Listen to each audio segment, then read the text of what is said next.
The meeting happened over 3 weeks ago, and you can't quite remember what was decided at that meeting, which is perfectly human and makes complete sense. But it's not very helpful now, is it? So how can you best keep track of the decisions made and the actions assigned at your meetings? A good, crisp set of meeting minutes should do just the trick.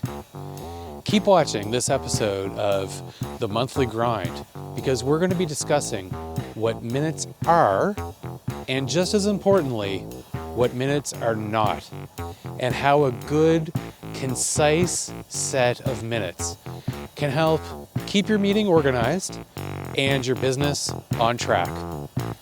All right, let's dive in.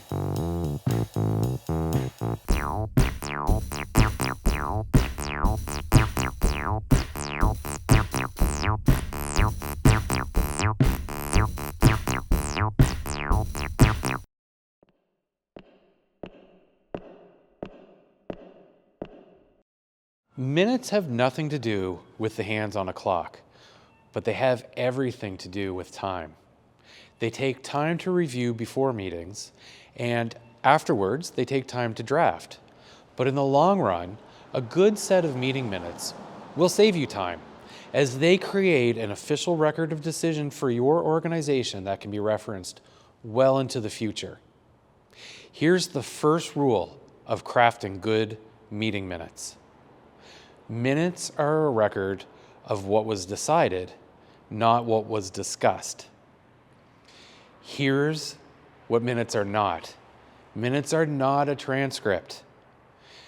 They shouldn't capture every comment and debate. And at no time should minutes reflect the opinion of the recording secretary or the clerk, whether positive or negative. So let me say this one more time because it's so very important. Minutes are a record of decision, not discussion. They're a record of what was decided, not what was said.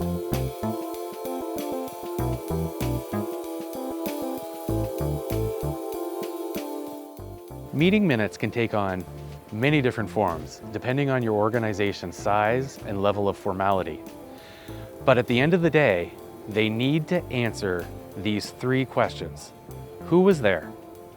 Where and when did it happen? And what was decided? Now that last one is the most important. Your decisions need to stand out and not get lost in a sea of commentary.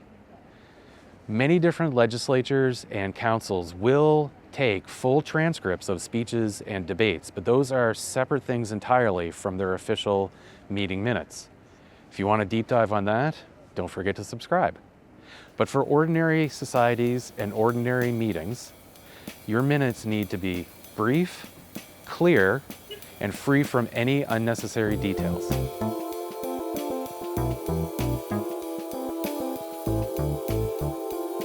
So now we know what minutes are and what they're not, and why they're so very important. There will be time in future videos to discuss things like formatting, design, and templates. But for now, let's focus right in on planning. Think of your agenda and your minutes as two bookends. One sets out what you would like to do, and the other records what you actually did. So, you can use your agenda to help structure your minutes in advance. If you're the recording secretary or clerk, work with your chair to map out what you expect will happen in your meeting.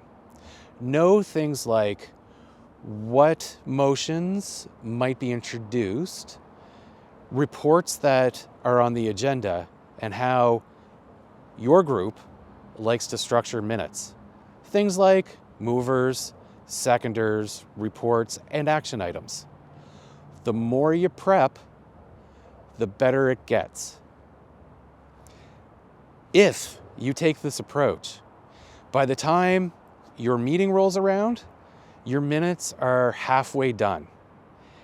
And now you get to be present in the meeting and just record the details as they come. All right, let's bring it home. Minutes are a record of decision and action, not a record of discussion. They're the official record of your organization, which is why at the start of each and every one of your meetings, you will review them for accuracy before they are adopted. Now, there's so much more to talk about when it comes to minutes. Things like templates, review, corrections. So, keep an eye out for future videos, and don't forget to subscribe so that you're notified for when these other videos show up. What about you?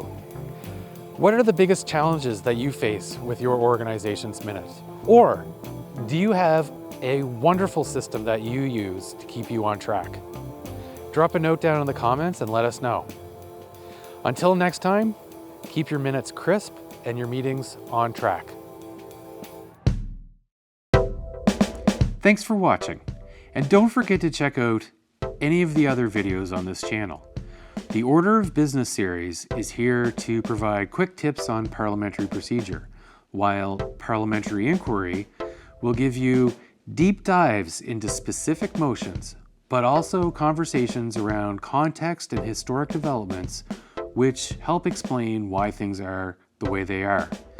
Point of Order is a more informal discussion around specific topics. But while you're here, why not check out one of these two videos there or there, and I'll see you next time.